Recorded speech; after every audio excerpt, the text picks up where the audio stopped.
Great, I think we can start. No? So we have 11:05 now. We're running into 100 participants. So thanks very much, everybody, for tuning in here. Warm welcome, ladies and gentlemen, to our first South America event this year. After last year, our flights took us to the major countries in the Mercosur bloc and as well as in the Pacific Alliance bloc in South America. We will look today at Ecuador, but before that, I would like just to tell you a bit about us. My name is Philipp Klose-Morero. I'm in charge for the 3 Brazilian offices of Rödl Partner, and as well as the coordination together with Tamiris and other colleagues with our GPSA colleagues in the South American markets.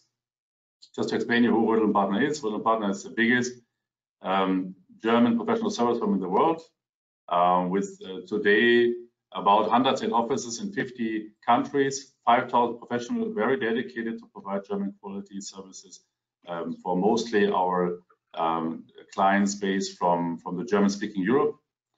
And around this inner one firm of Rödl Partner, we have created a German Professional Service Alliance that allies to us the leading professional service firm in each of the markets that we have not own offices yet. Amongst others, we have newcomers from Ecuador. That's why we are here today with a first-class panel lineup, a mix of our industry leaders and German chamber representatives and Lateinamerika Verein representatives, as well as our German Professional Service Alliance colleagues in Ecuador. Ecuador is a very interesting market. I have to learn. We just saw it in pre-show. I have to still visit it. It's on my list. As soon as I can, we definitely schedule a visit. It's very interesting. It's literally in the center of the world. You see here in the picture. I learned that now. That is basically supposedly the center of the northern and southern hemisphere, where it meets the Ecuador, the equator. In the true sense of the word, and basically it's not only a very central location, but it's also a very attractive location because it allows for US dollarized foreign direct investment, and that's also one of the main topics we would like to discuss today. And it had recently a political change, which is a new president that we would like also probably to address during our panel today. So before we introduce our host of today and also our first-class panel lineup here, I give the word to our dear partner from Lateinamerika Verein, Orlando Baquero in Hamburg. Please, Orlando. Thank you very much, Philipp. Also from my side, a warm welcome to this conference. Ecuador for me is like the emerald in the continent. Small but shiny, very interesting. That's a lot of opportunities, and now you have, together with Rödl Partner, the German Chamber, and obviously the Latin American Association, 3 partners that can support you going there. Look at Ecuador. Ecuador has a lot of opportunities. It has something that has hit almost all Latin American countries in the past month. You don't have exchange currency issues. It has a very well-prepared population. You have very professional people in Ecuador. It has all kinds of climates and possibilities. So there is a lot of opportunities there. Now we have, since the last election, also a government that seems to be more business-friendly and will help also companies to be more liked in the country. So there are a lot of opportunities. There is a lot to do. Situation is not easy. You know, Ecuador has some internal financial problems as a country, so you have to be carefully while going into Ecuador and looking at Ecuador, but therefore you have all the 3 partners I mentioned it before on your side if you decide to go to Ecuador. But it's worth, and I'm very excited about what we're gonna hear today. I think this panel is great. We will see a lot and learn a lot, so I wish you a very productive and interesting conference. And if you have any questions, doubts, please don't hesitate to contact us. Ask questions during the meeting. We will be more than glad to answer them. Say that, back to you, Philipp, Tamiris. Thank you very much. Excellent. Thanks very much. Yeah, and again, thanks for co-sponsoring this event here together with the German Chamber and us here. Now meet your pilot of today's flight to Ecuador, Tamiris de Borba, our assistant for the GPSA, that you might know from other events last year. And she will guide you through the show, and I will just be here as co-pilot. Thank you. Thank you, Philip. Thanks. It's a pleasure to be here today, moderating this webinar once again with you, the panelists, and of course the audience. And just some quick instructions. During the webinar, all the participants are automatically muted, and it's not possible to share video just to ensure an stable stream. But we have a chat function, as we have, for instance, around 20 minutes for a Q&A at the end of our panel discussion. So please, we encourage you to send us questions during this webinar, and we will answer you later. All right. And today we'll be talking about Ecuador right after this important post-election moment. And I'm looking forward to know the panelists' opinion about the results, since the candidates had a very opposite political ideas, right? So I would like to start with introducing you, Mr. Wilfried Meinlschmidt, who is the president of the German Chamber of Commerce in Ecuador, and the president of Transoceanica Group, a leading logistics company in Ecuador. Mr. Wilfried, so what is the current situation of foreign debt in Ecuador? Is this part of my 8 minutes? Huh? Yes. Okay. Good morning and good afternoon, wherever you are. Thanks for inviting me to this important panel. I've tried to recap as precise as possible the present situation in Ecuador in 8 minutes. Ecuadorian bonds rallied after career banker Guillermo Lasso won the presidential election with a large surge in support, calming investors who thought his opponent was likely to lead the country into insolvency and social disaster. Lasso beat out economist Andrés Arauz, a left-wing protege of former President Rafael Correa, and by a solid margin in 11th of April election runoff. Arauz won the first round in February by a margin of 13 percentage points. Lasso, a 65-year-old self-made millionaire, was largely seen as representing the establishment, having voted to uphold a $6.5 billion financing agreement with the International Monetary Fund and keep up payments on the country's overseas bonds. He received international congratulations from Latin American presidents and IMF Managing Director Kristalina Georgieva, who said the IMF is committed to help Ecuador overcome the pandemic, strengthen the economy, and build a better future for all its people. Lasso's victory should reduce political uncertainty and raise the prospects of a fairly orthodox and market-friendly macro policy. This is what said Stanley Morgan. Others were also among the firms to turn bullish on Ecuador's bonds in the wake of Lasso's victory, betting that gains would be extended before the rally of the election day, which in fact is the case. The country's $3.7 billion of bonds due in 2030 surged almost 15 cents to 74 cents on the dollar, by far the biggest jump since they were restructured. The campaign for control of Ecuador, oil exporter and world-leading producers of bananas, shrimps, and balsa wood, crucial for wind turbine rotors, has implications beyond its borders. Arauz, 60 years young, who pledged to use central bank reserves to pay poor families, had been expected to strengthen ties with left-leaning governments in the region, including Cuba, Mexico, Venezuela, Argentina.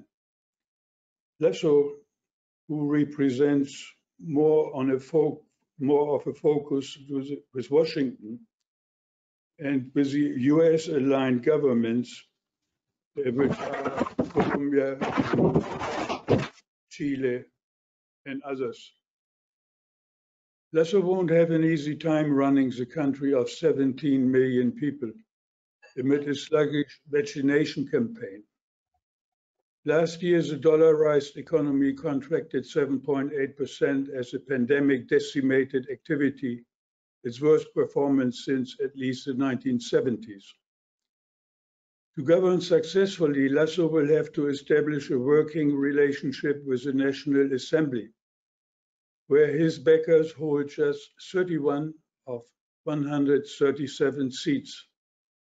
He will also need to reach out to the more than 1.8 million Ecuadorians who voided their votes, including many from indigenous movements. Lasso will find it tough to implement unpopular economic policies, since legislators from other parties will be reluctant to spend their political capital on his behalf. The president-elect has said he'll promote policies that boost investment and private sector job creation and will phase out a tax on taking money out of the country.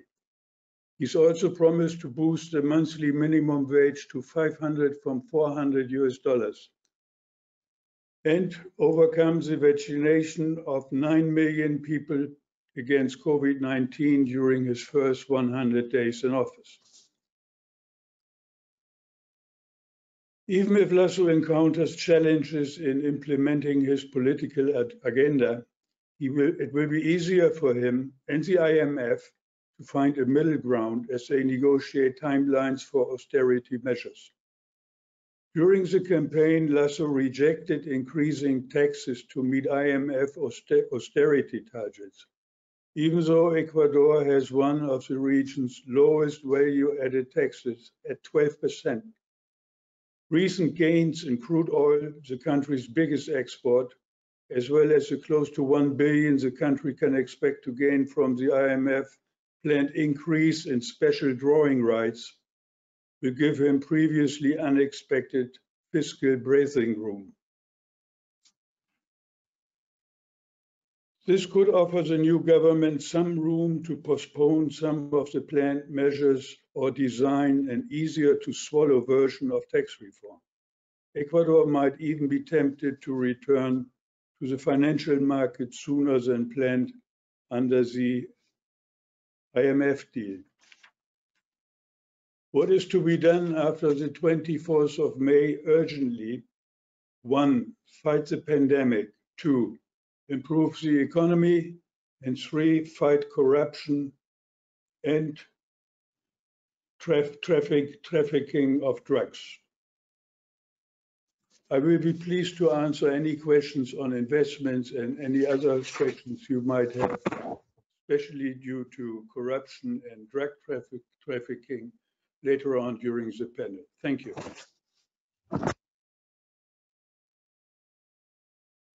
Thanks a lot, Mr. Wilfried, for all this information just shared. And now I introduce to you Pablo Groeger. He's part of the management of ProCredit Bank in Ecuador. Pablo, in your experience, what does it mean to work with SMEs in Ecuador? Yes, hello to everybody. Thanks for having me. Yes, we are we're part of a German banking group. Our headquarters is in Frankfurt, but we are a bank in Ecuador and we work with SMEs and private individuals. Why with SMEs? Because in the end, we believe supporting their development will also support the development of the country in the long run. No. Our clients, before I can answer the questions, our clients are SMEs. So we are talking about clients with sales between 100,000 and 50 million, sometimes a bit more, depends on the exact clients. We work a lot in the traditional activities and traditional sectors like manufacturing, trade, transport, agriculture. But we also, and this might be interesting for everybody, we also increasingly finance sustainable investments, renewable energy, circular economy, all that exists, and it's really interesting. The challenges for our clients, I mean, there are many, but I just want to focus on two. The first one is the cost of financing, which is quite high in Ecuador. I will explain later why. And also, typically, how do they access actually cash or liquidity is through banks, through debt. So there is not a lot of equity financing in Ecuador, and I think there's a real opportunity, perhaps. The other challenge for these companies is the cost and the access to innovative technology. So technology is on the run all over the world. All of us know that, I believe. Still in Ecuador, because of its past, I think it's relatively expensive, and also the know-how is not as widely accessible as in some other countries. Yeah, and then you have also some difficult challenges like import cost, bureaucracy, but I think these are more manageable.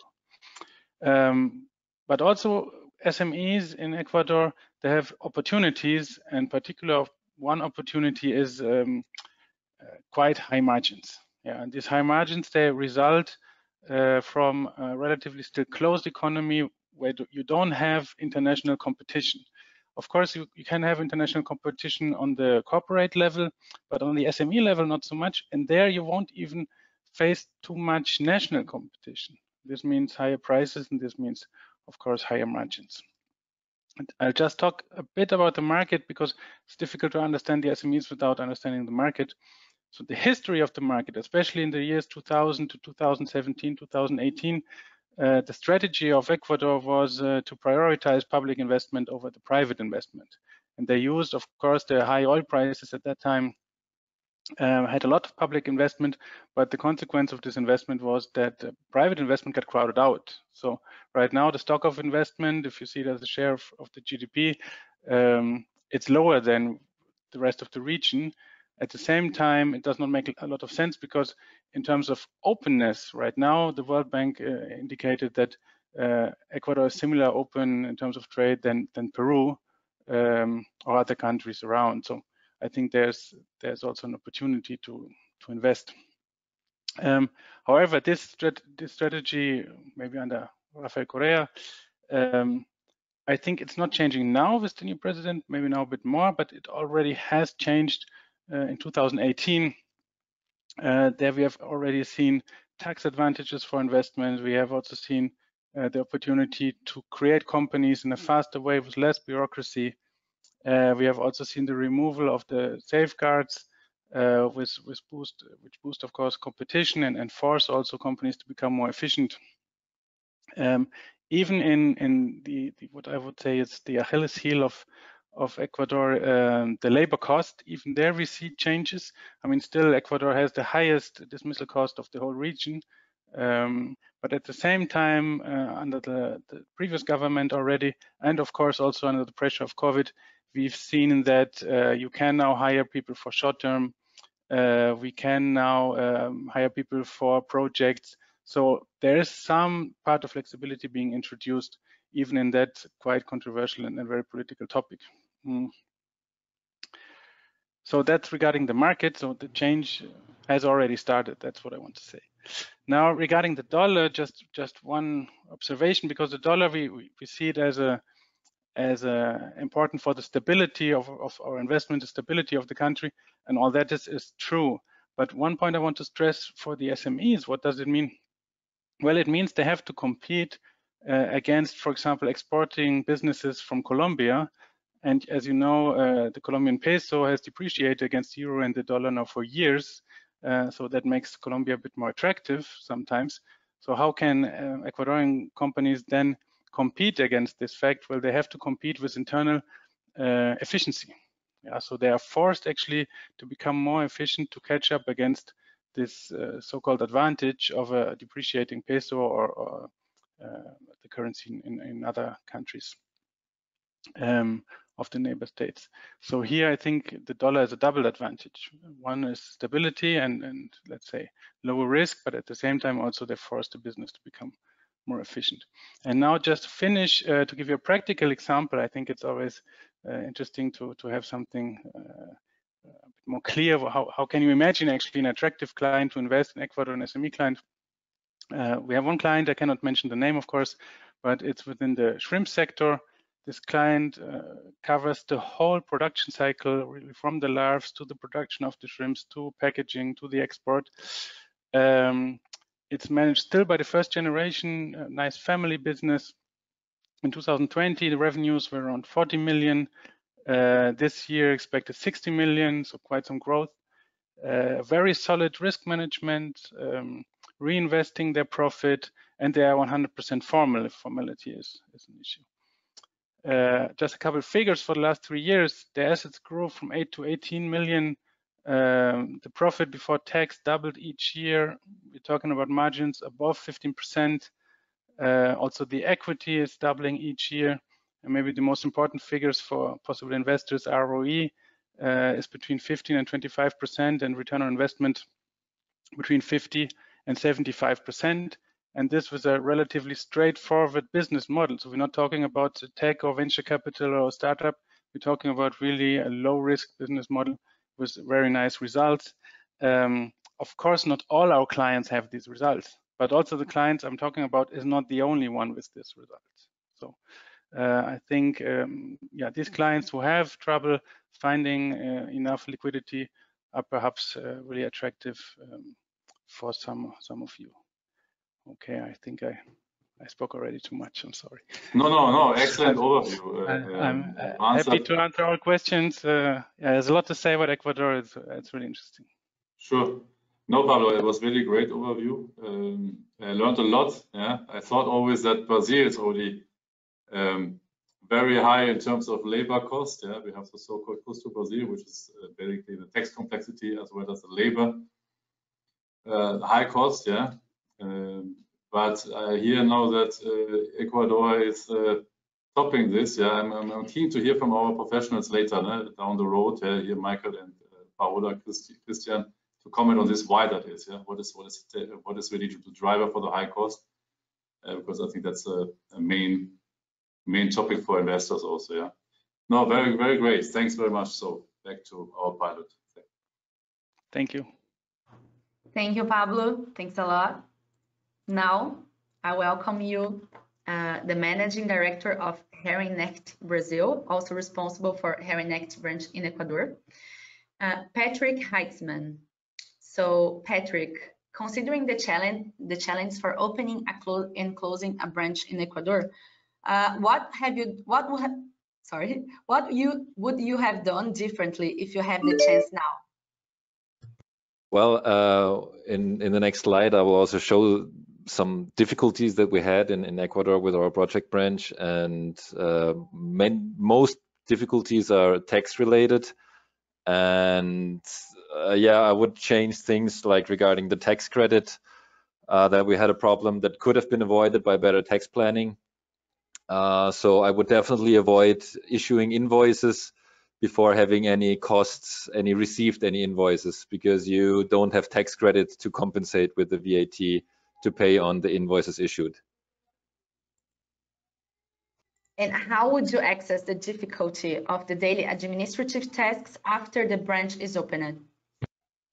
I would say, from my feeling, compared to Brazil, it's pretty easy. It's straightforward mostly when you have a good accountant and good support.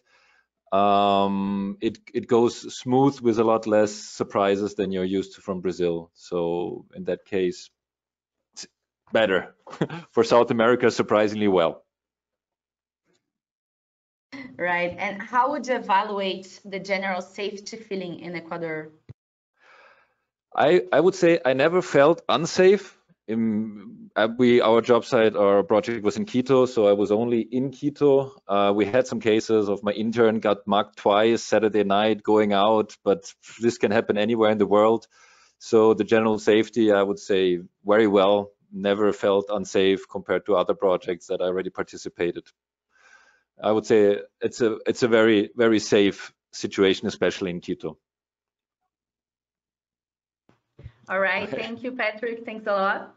And now, as some of you already know from our previous shows, we like to make our panel more interactive with our audience. And for that, after some speeches, we'll make a poll question round for you who are watching us to answer, okay? So I will share on the screen right now the question, and you may vote, please, the best option for you. The first question is, which tax risk would you worry the most as a potential investor in Ecuador? One question, Tamiris, shouldn't I first give a little bit of an overview? What are the risks before making the poll? I'm a little... Sure. Please go ahead. No, but can you show the presentation, the slide maybe, for before the poll?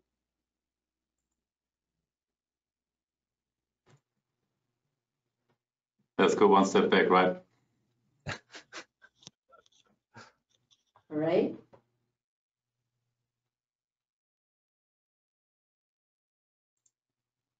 Well, I will start while you make the... Yes. Exactly. What I want to give a little bit an insight to the audience is about what difficulties we had to open a branch, to keep the branch, to close the branch, and then what were the special tax problems that we faced. In general, it took us about 4 months to open the branch from the decision to have a project branch in Ecuador. Longest time is to have all the documents that you need with an apostille from abroad, from the headquarters. This, you should calculate a good amount of time until you have everything ready and start early. And also one thing that you would not expect is opening a local bank account. We had many difficulties, and also we needed the help of Michael, which is also a panelist today, to finally get our bank account opened and receive the money from our client and transfer money abroad. Regarding the project execution,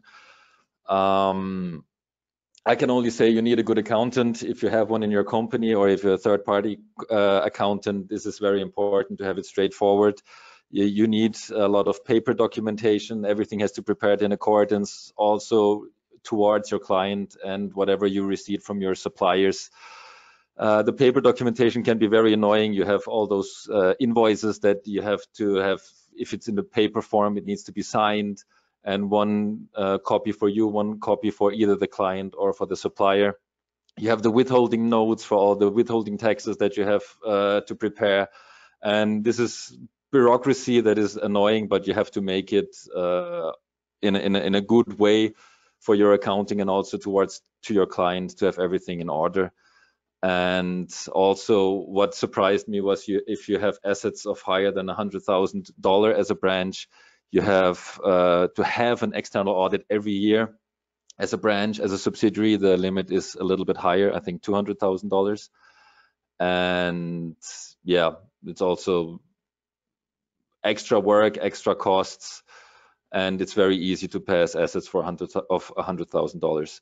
Closing of the branch, what you have to do as soon as possible when you want to close the branch, assess your tax credits, what can you do with it, because you cannot use all of them, and it takes time to get some money back from the tax authorities. The return of capital, you have ISD tax to send money out of the country. You have to declare it in special ways. Sometimes you have to request some kind of special numbers from the tax authorities before you can make payments. All those issues, they can delay a payment that you want to do, sometimes for a week or two, and other topics come into hand. So you have to prepare also the planning of the return of the remaining capital. And in our case, it took about 6 months from the decision to close the branch to finally have it closed. And that's during the COVID-19 pandemic. Next slide, please. Just maybe one question, Patrick. That's compared to Brazil, pretty fast, no? We know here closing down procedures in Brazil are very bureaucratic and can take up to years. Yeah, so that seems to be. One question to you: what was the main driver for this decision to close down your branch? To close the branch? Yes. At the beginning, to open the branch, it was already decided that it was only for the duration of the project. So when the project was the Metro Line Quito, which you can see the machine on the photo here, one of 3 machines. We had 3 machines excavating the tunnels for the Metro Line 1 in Quito. And in the end, there is still 1 machine in Ecuador. We're waiting for a possible extension. We also delayed the closing of the branch, but right now it's been too long of a time, so additional costs and everything, we decided to close the branch. Got you. Thanks. Okay, and also additional information. This number is the speeded up closing process. There's also a normal closing process, which also takes a lot longer than the 6 months that we had in this case. Okay, next slide, please. For the and please, if I'm out of my time limit, you can cut me down, Tamiris. Tax issues. This is a crazy thing. I'm used to Brazil. I know Brazil is crazy regarding tax issues, and I was highly surprised what's going on in Ecuador. Things that you've never heard of before. You have double tax treaties with other countries. Ecuador has with Germany, and then you plan your business, and then you find out Ecuador simply doesn't follow what is agreed in the double tax treaty. The craziest fact for me is the part that you have payments that are not subject to withholding tax, and Ecuador then makes its own law that says, okay, double tax treaty until $225,000, you do not pay withholding tax, but after that you have to pay withholding tax and you have to request it back from the tax authorities. It's really, for me, one of the biggest flaws. We had problems, we're still having problems with this issue.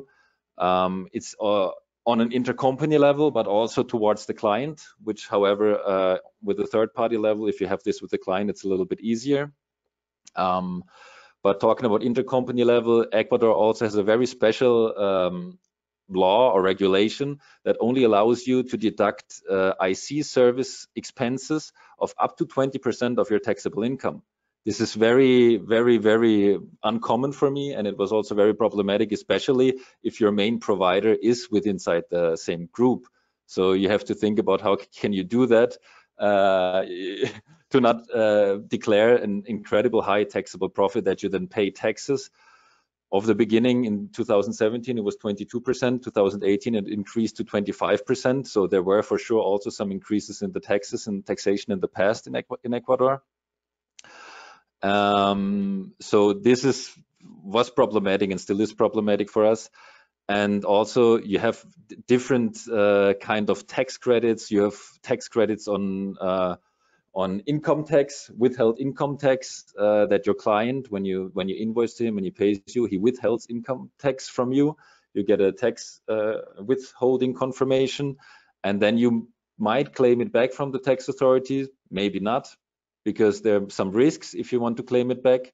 You have withhold VAT withheld by the client.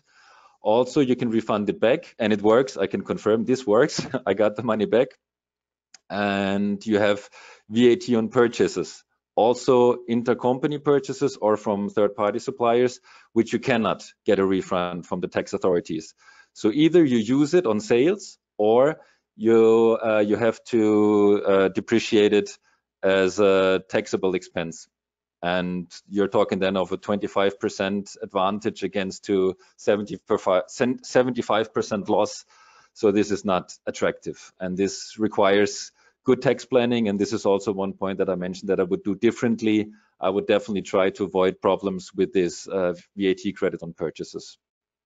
And in general, you can say it's very difficult to make a tax planning for Ecuador, in my opinion, because there are so many changes, constant changes. And as I said, for example, the income tax rate was increased from 22 to 25%. This also applies on withholding tax based on the double tax treaty. And also suddenly they started to tax, to request or to tax dividends within withholding tax starting 2019, if I'm not mistaken, December 2019. So this is also kind of difficult for me with the tax planning, and I can only recommend it. Have a strong partner and always be on top of it. You don't need those surprises. Thank you. Great overview and advice here, and I'm keen to hear our expert colleagues later here down the road, on those tax framework issues and challenges. But now, Tamiris, I think we're ready. Patrick, please confirm, ready for the poll question, right? So that's yes, for the poll. Okay, good. So when I showed the slide back, I had to close the poll, and now I can't open the same question again. But that's fine because we had some people who voted already, and we have a result. So I'm going to share the result. And the most chosen option was non-compliance with valid double tax treaties. So Patrick, if you want to talk again a little bit more, Yeah.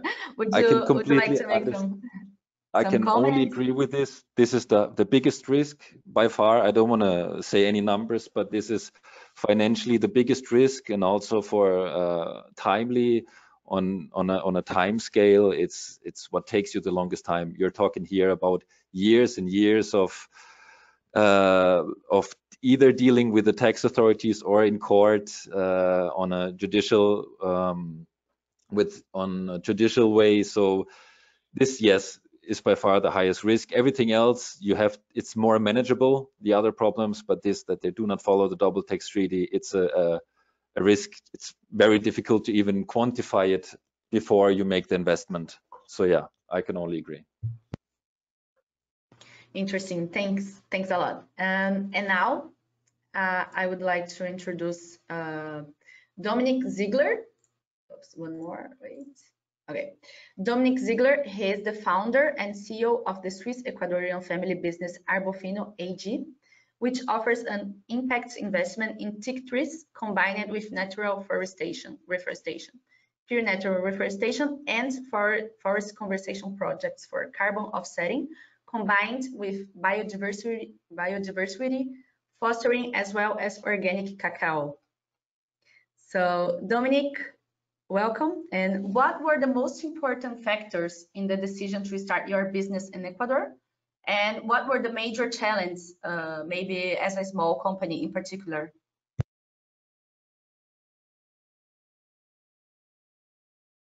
I guess you're on mute. Okay, now I'm live, I think. Yeah, good day, everyone. Thank you for having me on this panel. Excellent to hear some other insights from companies in Ecuador and afterwards from the experts. And thanks a lot also for the organizers. Well organized everything. Well, actually, the first reason why we started in Ecuador is because my wife, she's Ecuadorian, so that was a major reason why we said, okay, let's start our business in Ecuador, but also because I knew that the teak business was well advanced in Ecuador. Ecuador, together with Brazil, are the major teak exporting countries in Latin America. So the forestry sector has a lot of experience, and that was very important as a company, of course. So this was one of the major reasons why we chose Ecuador. And then, of course, after that, we looked into other details which are important in our business. So we're in the forestry business, but also now since last year, pure conservation projects for reforestation, and since the beginning, organic cacao, but it's just very small project, but still interesting to get an insight into the agriculture business in Ecuador. But we started 6 years ago with the teak business, and an important factor there was the infrastructure. And I would say that was a big plus of Ecuador. In the last decade after the oil boom, Ecuador invested a lot in infrastructure, especially roads, and also the roads are excellent, and the access to ports are fantastic. So Ecuador has short distances, and that's also an advantage that we see in Ecuador. And we do get a lot of local knowledge. As I mentioned before, the forestry sector has a lot of experience, also agricultural. So that was also one very important factor to us.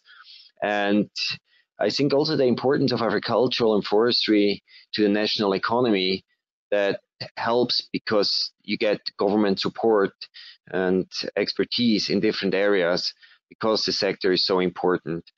And the dollar, as we heard before, I don't go into the technical aspects now because I think we have had a great insight before about the dollar, and also another topic I'm going to talk about afterwards. And of course, the dollar makes it more expensive than other countries as well, but it gives us stability. This stability was very important to us in order not to have too many surprises, or reduce the risk of surprises at least. But of course, it takes away also the financial flexibility or fiscal flexibility of a country. And the challenge is, also a topic that we heard before, is the bureaucracy. And especially for us, we're a small family business.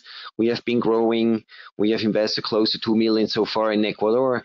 And the bureaucracy for a small company, it's very tedious and it's time consuming. And I think that's a problem in many Latin American countries, as I've heard, because it takes so many resources, and a small company with a small team, you have to outsource certain things. You cannot do it with your team anymore, and it makes it very, very tricky. And I think I want to talk about a few details about the bureaucracy, but I think we have heard it before, so I leave that away now. But maybe to mention briefly again is the labor law. Sorry, because it is not very liberal. That was a very difficult situation in the beginning in order to find the best way for us with our projects. And luckily it has improved, and I hope it keeps improving with the new government. And that, because if it gets, especially in the agricultural and forestry sector, you have to be very flexible, because you have high season, you have a lot of work, and then suddenly you have 2-3 months without almost any work, was very little work, some maintenance. So you're even more dependent on a flexible labor law. Another challenge that we faced is the work ethic, probably because also I'm Swiss, and of course Swiss or Germans and many other Western European countries, we're used to a very high work ethic or moral and accuracy, and we had to get used to that certain things are just not as precise as you would like to have it, or some cheating is happening, or you get no answer or delayed answers, or lack of precision in the answers. And you can handle it after a while, but at the beginning it was a major challenge also for us as a small company, and we had to get into everything. And after a while you find out how to deal with that. But also a challenge was, for example, the downtime after the handover process, during the handover process after the elections. And I think that's also a problem that many Latin American countries, probably also in other continents, have with developing countries, that when the governments change, they change a lot of people in the ministries. So a lot of brain drain happens there. And if you're involved, like for us in the incentive program, suddenly for a couple of months, you don't get the answers you need. Nobody really knows what's now going to happen. And as a business, you have to go ahead. You cannot just lose a half a year in waiting. And I think that was also one of the major challenges we had to learn. It was not a big issue, but these are things you have to get used to it, and you have to plan the next time for something like that. And something we also heard before, topics like corruption, we are not so much, it does not affect us so much as a small company, but also you realize after a while that many people would like to earn something there and something here, and after a while you get more used to it, and you understand how you can avoid certain situations, and you just have to be strict and don't get into this game. Yeah, so this is maybe a quick overview about why and the challenges. Thank you. And Dominic, do you get support from the government in your sector? And does the cooperation with the authorities generally work well? How is that? Actually, for us, the major support was the incentive program. And there are different incentive programs in the forestry industry, but also some conservation incentives and agricultural, I think, as well. But for us, the major touch point with the government was incentive program. And actually, well, in the beginning, I was extremely surprised because it was very well organized. So I didn't expect that. After first experiences, I thought, well, we have to be a bit flexible. And then we realized, the procedure was very clear. people from the agricultural ministry came as planned, and they checked all the projects, and you knew which one is the next step. And it was bureaucratic, but it did work. Then people from the environmental ministry came, and the whole procedure was very well organized. Unfortunately, due to a lack of funds after the oil price crisis, the whole incentive program was on hold, and there was a pity. And so far, now we don't count with it. Well, I never counted with it, with the money, with the funds. I was there from my experiences in the past. Still, well, already when we started the company, I had known Ecuador for many years, and also Latin America. So I was a bit careful there in believing that certain funds will come. But actually, we got money from the incentive program at the beginning, but then after a crisis, there was a lack of funds, and I hope they can continue with it. But of course, now after pandemic, the situation has worsened again, and the countries do need a lot of money to fight the crisis. But another support which is important to mention is also because our sector is well established. We have, for example, Azoteca, which is the teak association, but they also they don't only focus on teak, but also other forestry products like balsa or other woods, and also national research institutes that do a lot of research in agriculture and forestry. And we got excellent support from these associations because they have a good overview of the whole market and the industry, and you're being updated constantly about governmental decisions or export data, and so that was very helpful. And again, the high importance of the agriculture and forestry sector, of course, helped a lot to get support through certain associations. And the process with agriculture ministry was very clear and quite efficient in general. When we have, for example, when we need certain certificates or papers that we need to present to harvest or start, or when we plan to harvest or register the plantation, and something that we have done through our forest engineer. And there, the collaboration with the agriculture ministry has worked very well. It takes some time, but you get your documents back on time, and you know the procedure. So that was also a positive surprise in the end, and good support from the ministries there. And what also very nice was the support, well, not really support, but I would say the collaboration with local authorities.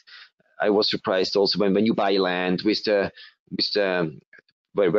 you want to register your properties, for example, they ask you to bring a topographer, and you could not register your property without the current map of the property you would like to buy. So you had to organize a topographer or get one from collaborating with the local authorities. You hand in all these documents, and then in quite a short time you got your paperwork done, and that was at the local level. And there was also excellent support in that way at a very, very local level. And can you find enough capable people, land, and support for the smooth implementation of your projects? Well, yeah, you do find people, but the experience we had, the young professionals are often very well educated and motivated. Not all of them, but we realize that the younger generation has a complete different point of view. And I think because the whole educational system has changed, and you have older professionals, which are maybe not the top level professionals, but they were sometimes not able to meet our expectations. And the younger ones that got in, and well, younger ones, I would say, with still some experience, but I would say my age in the 40s or so, they're really good. And you have to look for the right people. You have to be careful, but you do find capable people, especially in our sector, probably because also it's very again an important sector for the country. You do find good people. And also the understanding or interest of environmental issues, but that's something that's often missing. So that was sometimes I was a bit surprised because we were very focused on environmental topics and sustainability, and even with professionals, I think now the newest generations that are graduating, I think they have again a different point of view, and they understand the topic, environmental topics, even much better than the older generations. But still, we had a bit issues finding people who really understood why we do certain things in our projects, or the way we want to do things in our project, like using pesticides or so, trying to avoid pesticides or get less harmful pesticides. And so it was hard to find capable people with this understanding. And the land topic, there is land available in Ecuador. You do find land for agriculture, forestry projects easily. I think the land, the land exodus, or how we call that in English, is also a major problem in Ecuador. The younger generations, they often do not want to take over properties of their parents. They study and they stay in the cities, and we can at least buy properties from the parents and from the older generations. And of course, we are more interested in smaller properties. If you look for very large properties in Ecuador, a couple of thousand of hectares, gets very difficult. You do find, but it's not like in Brazil where you can find easily a couple of thousand of hectares. Well, at least in the past, I'm not sure how it is now. But you do find land, but it can get quite expensive. So Ecuador, the land in Ecuador, the prices have increased quite a bit, and best agricultural land has gotten very expensive. So you're far above $10,000 per hectare, and sometimes much higher. And so it depends where the land is. So in general, the land prices have gone up. So and again, I think for the smooth implementation, I think you mentioned that. Yeah, you with the support that we get through associations like Azoteca and governmental institutions, it was quite easy to implement the project. So that was great. And what's also important is that you find a lot of suppliers and professionals, as I mentioned before, because the agricultural and forestry sector, because it's important, you find suppliers everywhere. And that makes it convenient for us if we need something. Excellent, very interesting industry report also. I have to out myself. In my private life, I'm becoming on a small scale, the organic farmer. So I'm very interested in listening to this. And I know that in Brazil, it's a growing community. So there's a lot of very autosufficient communities rising. I understood that Ecuador is also starting with this. Great to see. Yeah. And back to the pilot, Tamiris. Okay, thank you, Dominic and Philipp. Now we have another poll question round. I'm gonna share on the screen. Okay. Now we want to know from you, what is the most important criteria to invest in a foreign country? You have 5 options again, and please, you may vote. So first, monetary stability, political stability, incentives from the government, infrastructure, or qualified workforce. I'm gonna give a few seconds until we have the majority of the audience voted.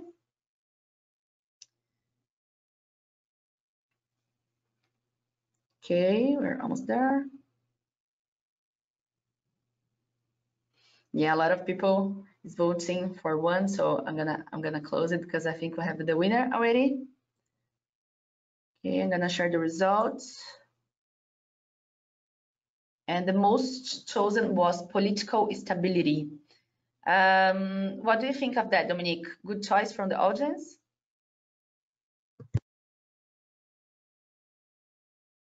Well, excellent choice.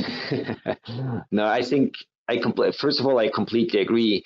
And what makes it, for me as an entrepreneur, or I call myself an ecopreneur, it's incredibly important, the political stability, especially in because often you do these projects or you want to set up your business in the long term. And important here to mention is that our investors, one of the first questions they ask is, oh, how is this political stability? So it's also something that investors do care a lot, because they bring in their money and they want to know if their money is safe for the next years or decades, depends on what kind of concept you have.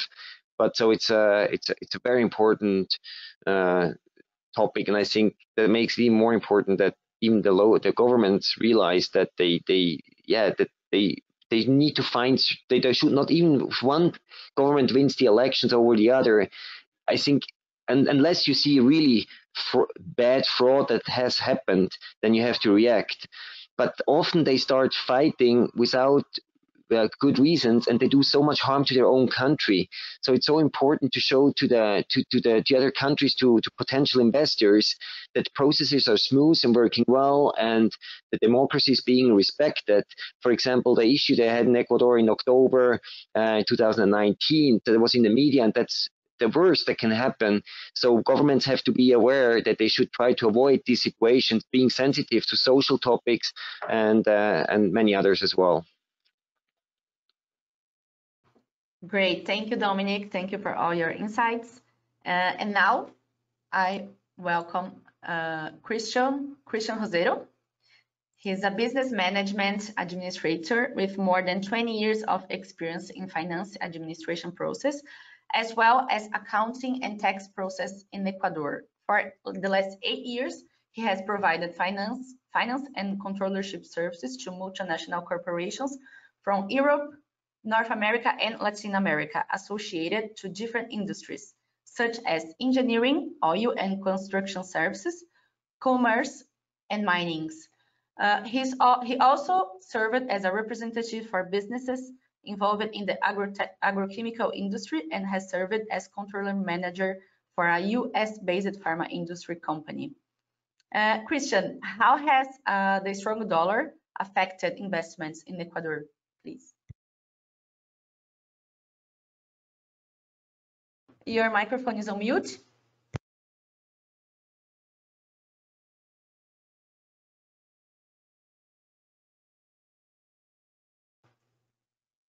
Yeah, just one click on the microphone icon, and when it's green, it's on.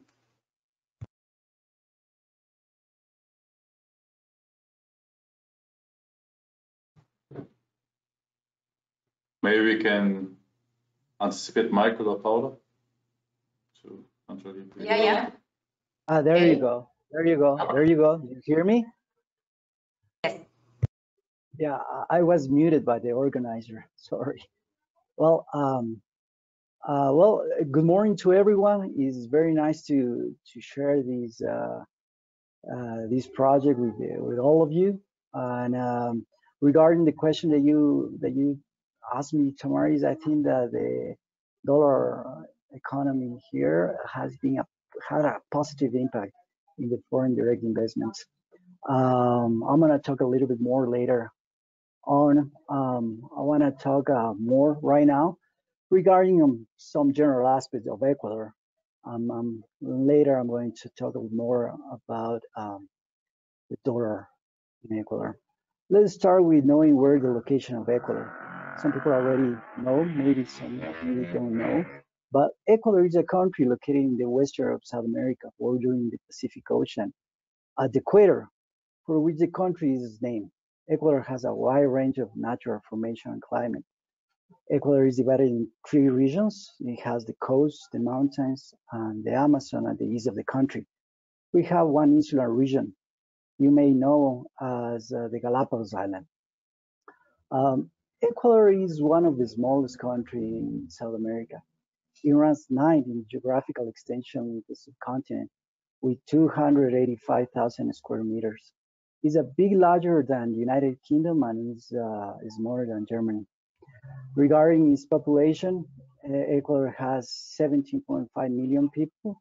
It ranks 7th within South America, just behind Chile and over Bolivia. Let's talk about Ecuador economy. Counting by the total GDP, the economy of Ecuador is the 8th largest in Latin America and the 79th largest in the world. Mainly, our economy is based in the export of oil, bananas, shrimp, and other agricultural products. Dominic may know some about that. The GDP of Ecuador for the year 2019 was 107.4 billion US dollars. For the year 2020, the GDP was 98.8 billion US dollars. The reduction of the GDP in the year 2020, it could be attributed to the pandemic. The GDP per capita for the same year, 2020, was about $5,700. The trade balance for the year 2019, well, Ecuador had a surplus of $1.6 billion. And by January 2021, the trade balance surplus widened by $116 million. What we export to the world, Ecuador exports a low-value products like its neighboring countries. However, Ecuador is a large oil producer.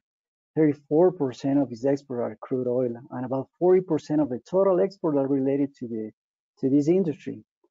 By the year 2020, shrimps have become the second export product with 17%. And even though we are the largest exporter of bananas in the world, we find bananas now in a third place with 15%. It is followed by the processed fish with 5%. And later we have a refined petroleum with 4% and flour scotch with 3.8%. It should be noted that the fishing industry is very important in the Ecuadorian economy. It constitutes about 25% of all exports. So between oil, fishing, and agriculture, mainly bananas, it is concentrating almost 90% of all Ecuador exports. Let's see what we buy from the world. Although Ecuador is mainly an oil producer, the main product Ecuador imports is a refined oil with 14%. Then we import coal tar oil with almost 6%. The coal tar oil is an input that is used to the oil industry activity. It is followed by import of cars with 4%. Then we have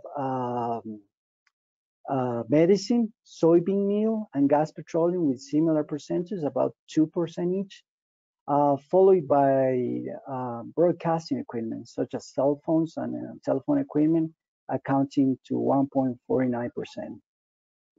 Let's see who are our main business partners right now. The main buyer of Ecuador is the United States, a country which we share its currency, with almost 30% of the exports.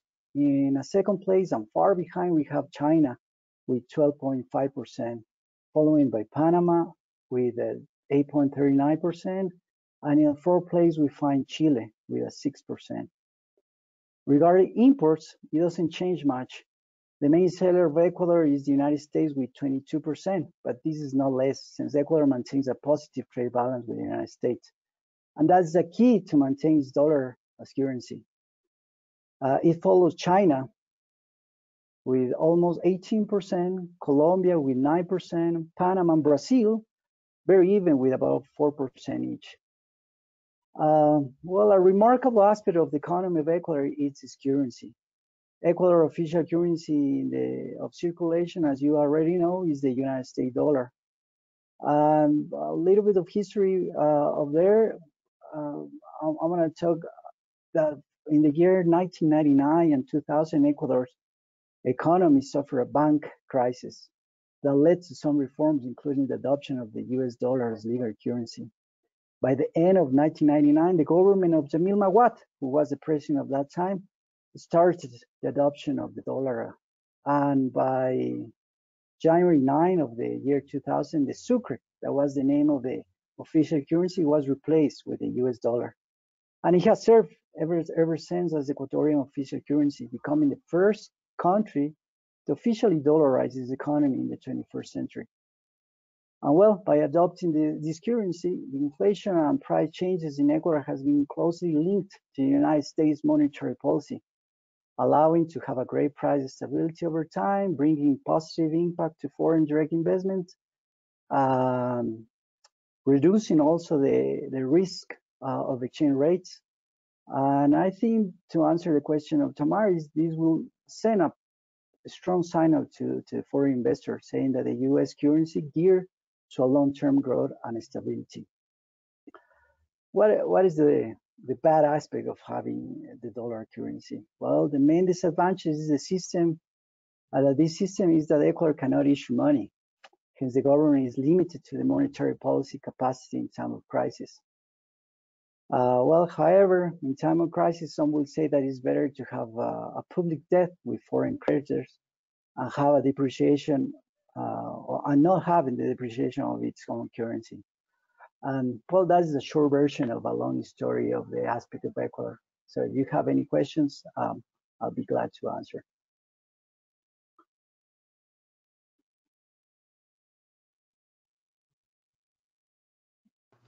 Christian, thanks a lot. Because of the time, we need to speed up a little bit the panel. I'm sorry. So now I will present you Michael Vintimilla. He's an Ecuadorian attorney at law, and just like Christian, member of GPSA, he practices in corporate and competition law. He's also an arbitrator, has studied in Germany and advises many enterprises from the DAC zone in Ecuador since their arrival, during their projects, and their exit from the local market. He's also fluent in German. So, Michael, which are the thresholds for determining when an M&A needs to be notified? I will speed up the slides as well.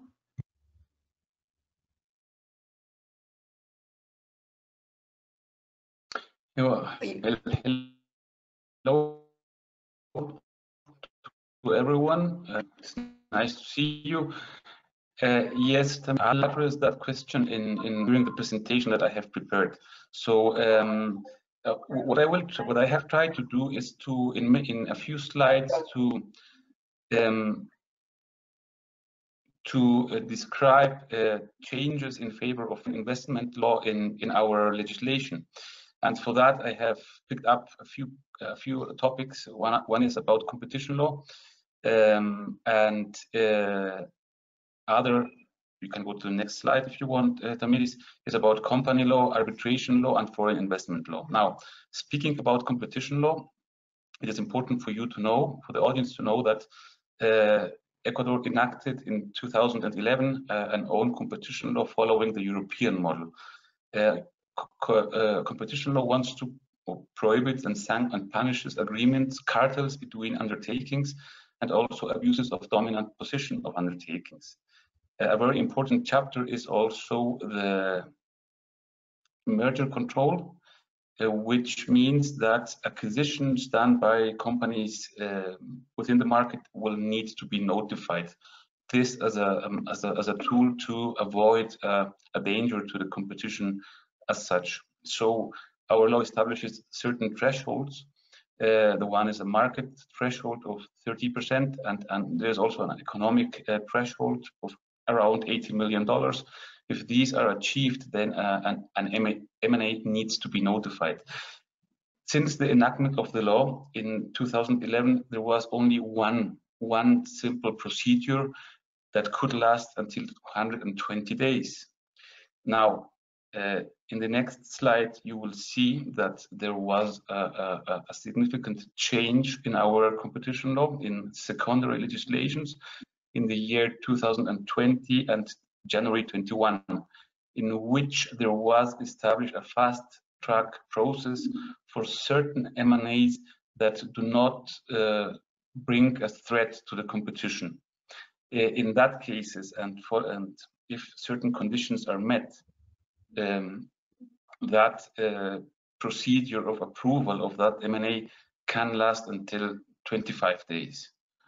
For other procedures that do not fall into this category, there is also a defined procedure that can last up to 70 days. So what I want to say is that there have been changes which make the entry into the Ecuadorian market for certain foreign companies when acquiring assets or companies in Ecuador, which can be fastened. That's an important development in our competition law. Other things important to mention in this area, you can go to the next slide, Tamiris, if you want, is that our competition authority enacted in this during this year a regulation in order to create a way to determine when a regulation coming from the government has the effect of becoming a barrier to free competition. And certain criteria have been developed in order to promote the removal of such barriers. So that will be an important future tool that will need to be applied by the National Competition Agency to clean up certain regulations that could be a barrier to free competition. Finally, our competition agency started a peer review procedure by the OECD, in which basically OECD did an assessment about the functioning of our competition agency, and certain results were published in March of this year. The outcome was expected that there are things to improve. OECD experts have said that the agency had made much effort in reaching international good practices, and there is still things to do regarding or in order to strengthen the institutional framework of the authority and to improve the enforcement of competition law. That regarding to competition law. Now, in the next slide, we can see, well, we will go into the protection of foreign investment. We have a national law, which is the COPSI, is the Code of Production, which has been enacted in 2012. There is, well, before that, it's important you to know that foreign investment as such does not need any prior approval to enter into Ecuador. We have many laws that directly expressly establish that that businesses in that areas can be done by foreign investors, for example, in agriculture, in telecom, in construction, in mining, in oil and gas, in tourism, in the banking, in logistics, and others. There is, according to our Code of Production, a tool which is the investment contract.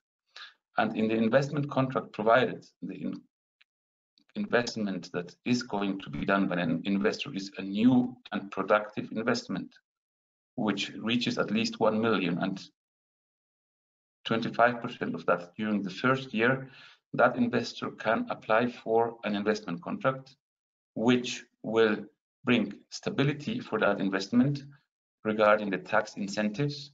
For example, reduction of the income tax rate, the deduction of or establish additional deductions for the calculation of the income tax, or the elimination of the ISD, among others.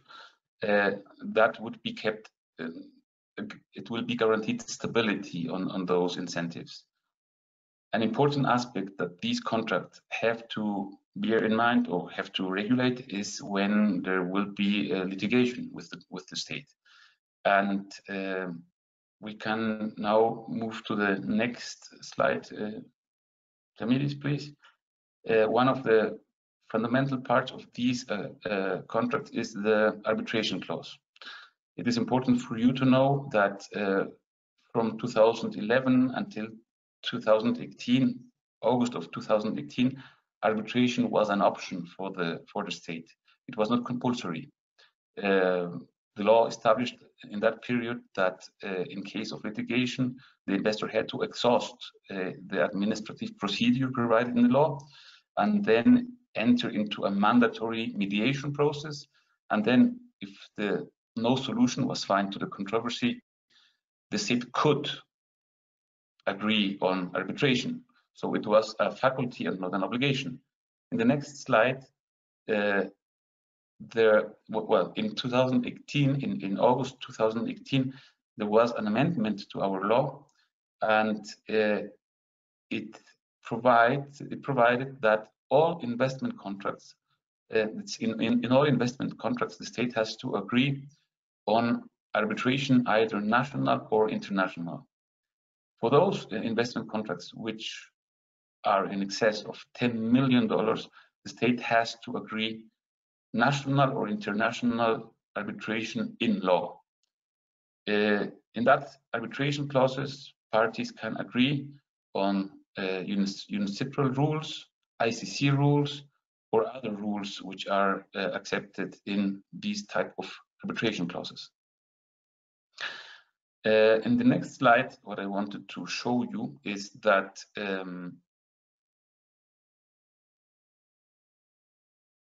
the foreign investment framework is basically nowadays based on domestic law. From the year 2011 and 2016, our government of Mr. Correa finished or started the process in order to finish certain double investment treaties with other countries. In 2018, many of them were already terminated. And when the new government entered of Mr. Lenin Moreno, one of his goals was to renegotiate or to start new negotiations for new investment treaties with other countries. This is still going on, and it is to expect that this issue will be an important part of the agenda of the newly elected president here in Ecuador. In the next slide, what I wanted also to underline, something what already Pablo said, there were certain important changes into our company law. Basically, these happened in January and December of last year. Important changes which have simplified the creation of entities. It has also recognized the validity of agreements among shareholders, which were during many years questioned if they are legal or not. Preemption rights can be agreed between shareholders. Drag along or tag along rights can also be agreed. The administration as such of the companies has also been simplified. Shareholders meetings can now be held online through video conference. The shareholder does not to appoint anyone to have a meeting here in Ecuador. It can be held abroad. And the winding up process of the companies has also been simplified. Corporate governance rules has also been implemented, and that brings also a level of good practices or tries to introduce good practices in our company law here in Ecuador. Some conclusions. The government has been trying to encourage private investment. There are certain things still to do. The domestic protection of foreign investment is an important tool, but it's not enough. Still, work will need to be done in order to find or to agree on international instruments for protecting the foreign investment with other countries. And it's very sure that this will be an important aspect of the agenda of Mr. Guillermo Lasso, our new president. And perfect. Yeah. No, Michael, thanks for the great overview as far as corporate law and other law changes and regulation changes are concerned. Yeah, so there's a lot of movement. We can see that, yeah, which is good. Yeah, it's always change is always good. I see always more the opportunity than the risk. Yeah, and let's before we come to the Q&A, we have received some Q&A questions that we would like to address. Yeah, before closing this up, we would like just to give Paola a chance. Yeah, to be now the let's say the joker. You need to make up the time a bit. Yeah, in 5 minutes. Yeah, give an overview about, let's say, the tax framework, yeah, of Ecuador that we have touched on. Yeah, I think also Patrick Heinzmann mentioned it, Dominic mentioned it, yeah, Pablo mentioned it, and Mr. Meinlschmidt mentioned it. Yeah, so the tax seems to be also, let's say, part of the doing business in Ecuador challenge. So, Paola, please give us the highlights, please, yeah, in 5 minutes. Okay, thank you, Philip. Can we go to the next slide, please, Tamiris? And good morning, everybody. It's a pleasure for me to share this panel with some of our clients and some of our friends too.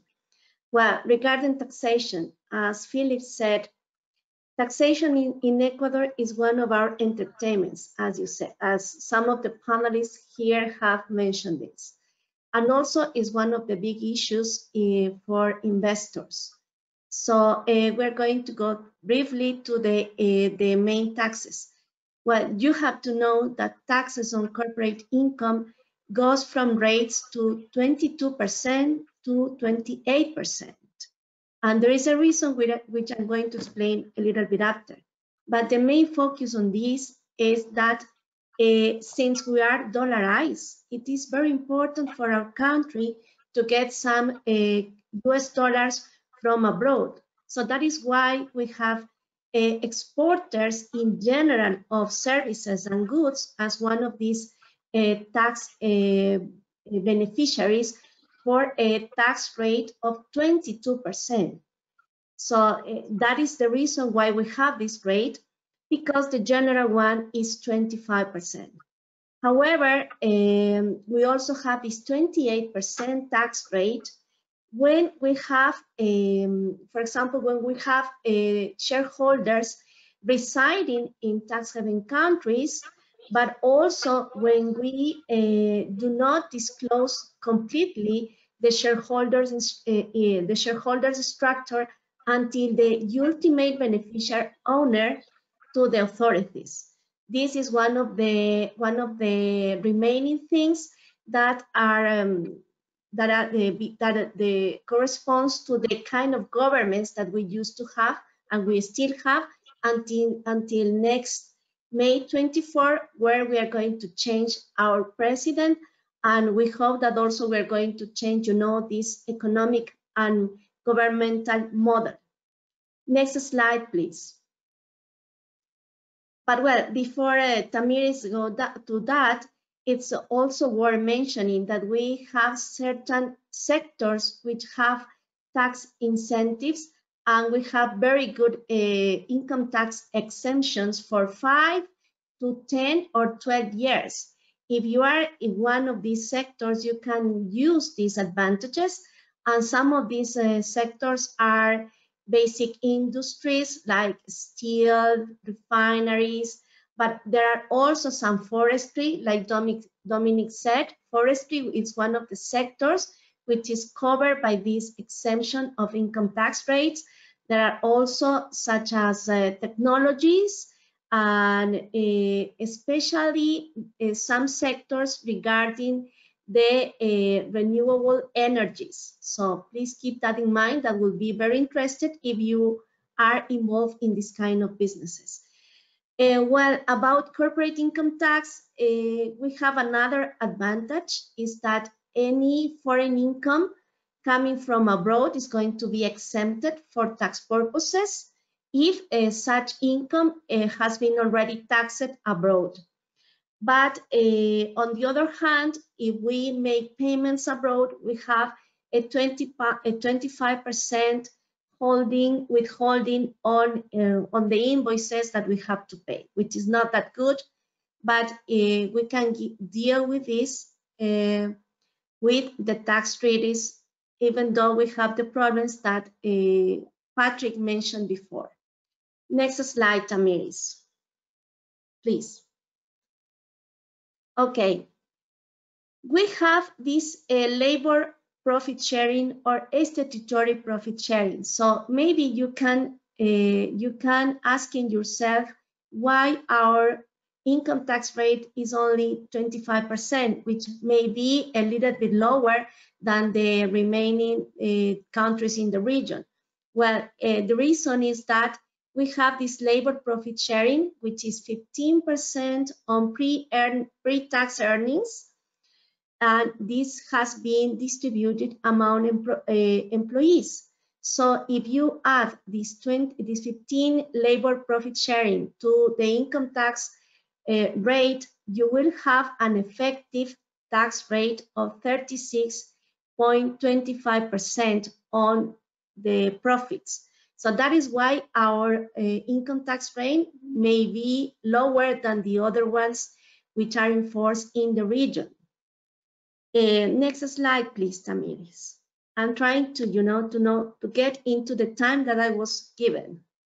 Regarding VAT and other taxes, the next slide. Again, VAT is maybe the lowest rate in the region. We have a VAT rate of 12%. But of course, as you heard, Patrick found some problems regarding the tax credits that is produced from this VAT tax, because it can only be compensated with the VAT that you collect from sales. And we also have some other taxes, this special consumption tax, which can be applied from a 5% rate to a 300% rates.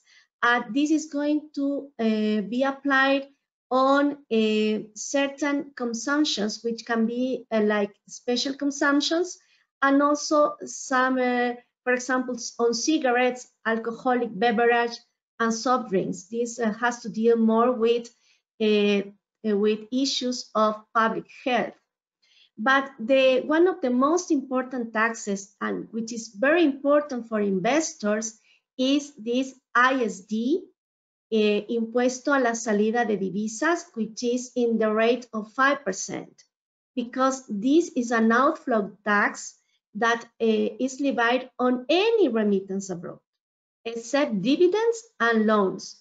So that means that if you make an investment from here, Ecuador, to abroad in any instrument, you have to pay this 5%. So this has become in one of the most important taxes for the government. However, it has also been one of the most important barriers for investments in Ecuador. That is why our new president, elected president, has made the offer that they are going to take out this ISD tax. They are going to eliminate this 5% tax. However, this is going to take maybe the 4 years to come for the government. Well, we have capital gains tax from 0 to 10% and some other municipal taxes. Next slide, Tamiris, please. Regarding digital services, as worldwide, this has been a very important issue in Ecuador. The news regarding this digital service is that we also have applied the VAT as the general tax for imposing this kind of digital services. And the news is that in Ecuador, we have this VAT tax applied on this kind of services from some, I don't know, maybe 10 years ago, which is different from the other countries. However, the only ones who were applying these taxes were the corporations, because they have to, they were formal taxpayers and they have to apply this in order to get the deductions available for income tax purposes. But the change since September 16, 2020, which was just recently, is that in the case of individuals paying digital taxes, for example, any like Netflix, Amazon, Google, and all these kind of digital services, they have to pay VAT at the rate of 12%, but the banks and the credit card issuers are the ones who are going to withhold this VAT from customers. So in that sense, this major change has been applied since the last year. So maybe Pablo from ProCredit can tell us how this is working on from the a financial institution perspective. Next slide, Tamiris, please. Well, and the last topic that I want to briefly talk about is about tax treaties. The good thing is that Ecuador has signed tax treaties with more than 20 countries. And these tax treaties have been enforced, for example, in the case of the Andean Nations Community, since for 40 years so far. But the bad thing is, as Patrick mentioned before, is that we have some restrictions in the application of these tax treaties. However, I think it's always good news that Ecuador has this amount of tax treaties. Please note, have a look at the map that you have in front of you. In America, Ecuador has tax treaties with Canada, Mexico, Brazil, Uruguay, Chile, Peru, Bolivia, and Colombia as part of the community of the Andean community, which is quite good. And in Europe, Ecuador has also tax treaties with Spain, France, Germany, Romania, Belgium, Germany, France, Italy, and we also have some tax treaties with Asian countries like Russia, China, Korea, Singapore, and Qatar. So we have this very good network of tax treaties. So hopefully, with the new government, we are going to have more freedom and the application with no restrictions of these tax treaties, because the most difficult has been done, I mean, signing and negotiating this kind of tax treaties.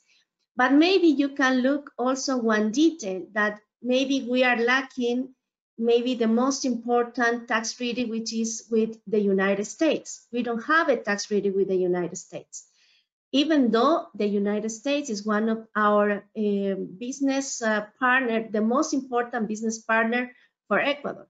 But just recently, April 17, we have signed an agreement for the exchange of tax information with the US. So maybe this is going to be the first step towards the negotiation and signature of a tax treaty with the US.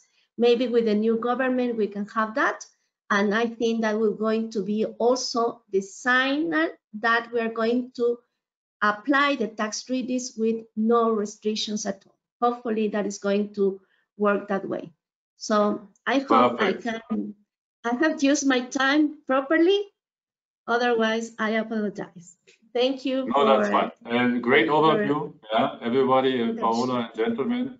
I think we learned a lot about your wonderful country and market, yeah. Which is good custom actually about Latin American events. We're going to be 50 minutes over the time, which is kind of the good practice here for Latin America. Also the other events, yeah.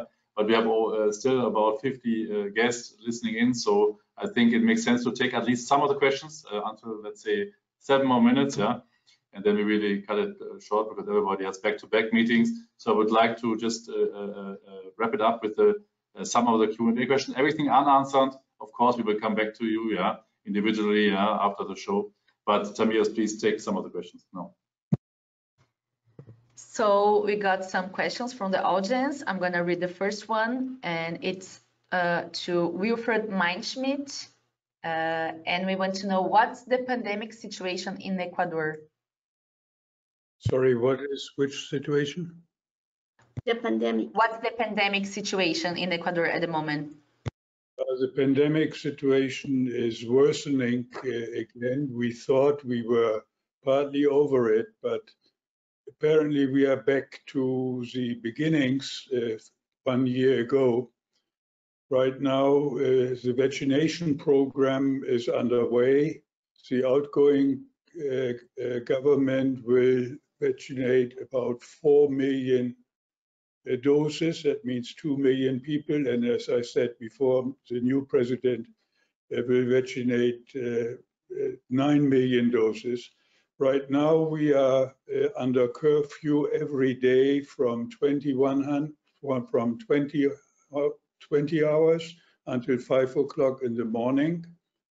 And the weekends from Friday 2000 until Monday morning 5 o'clock, complete curfew, so no traffic by vehicles or on foot on Saturday, Sunday.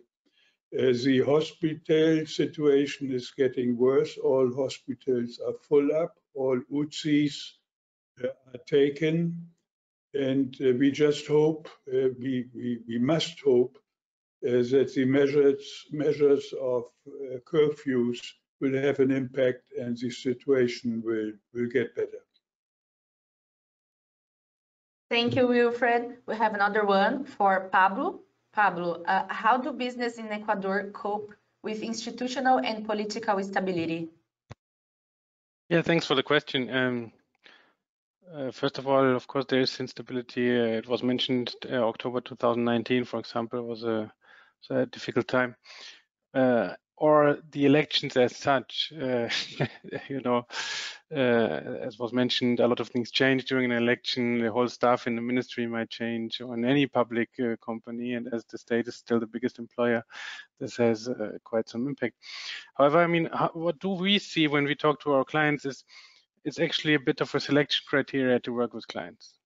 So you have clients who say, we have to wait, because you always have a reason to wait. You know, you have the pandemic, or before you had the election, or before you had, let's see what happens to the oil price, or I mean, you can always find something that is worthwhile, like, oh, let's wait for it. So what we actually do see also are other clients who say, I mean, you know, business has to go on. And even though something happens to the oil price or something happens with the elections, business will not disappear. So that's actually one of the first things I learned in Ecuador when I arrived 5 years ago.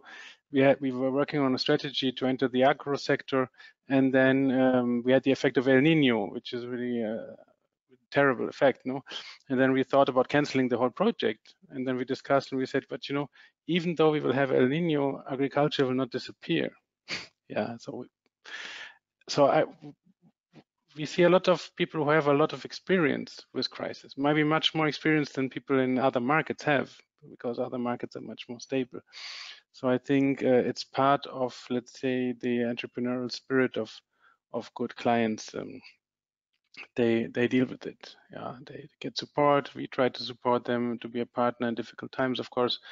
But in general, I think maybe the entrepreneurs there are better prepared in a certain way than entrepreneurs in other countries. Excellent. I think also a good ending word. We could talk probably about this interesting market more in another hour, but let's keep it brief. It should be an overview. Yeah, of course, all these experts that you see here are available for questions. We will share the contacts. Yeah, I can just thank you for this very interesting discussion. I at least learned a lot about your interesting market. Again, it's on my schedule to travel there. Yeah, will be definitely as soon as possible, as soon as the curfew that Mr. Meinlschmidt referred to is loosening a bit, or let us travel again. I will be there in person to meet also our great new partners here in person and all the colleagues here that participated. So again, thanks very much, everybody, and have a blessed afternoon or evening, wherever you are. And please, you get a survey from the system automatically. Please take that 5 minutes to give us feedback. We always want to improve. So that would be very important for us. And see you then hopefully on one of our next events, and hopefully one day soon also in personal events again. That's should not be forgotten. Before those things started, we had personal meetings. We could take coffee and a beer after or something. That is something we all look forward to. And with this, I would like to close us out and thank you very much. Okay, bye-bye. Thank you all. Bye-bye. Bye.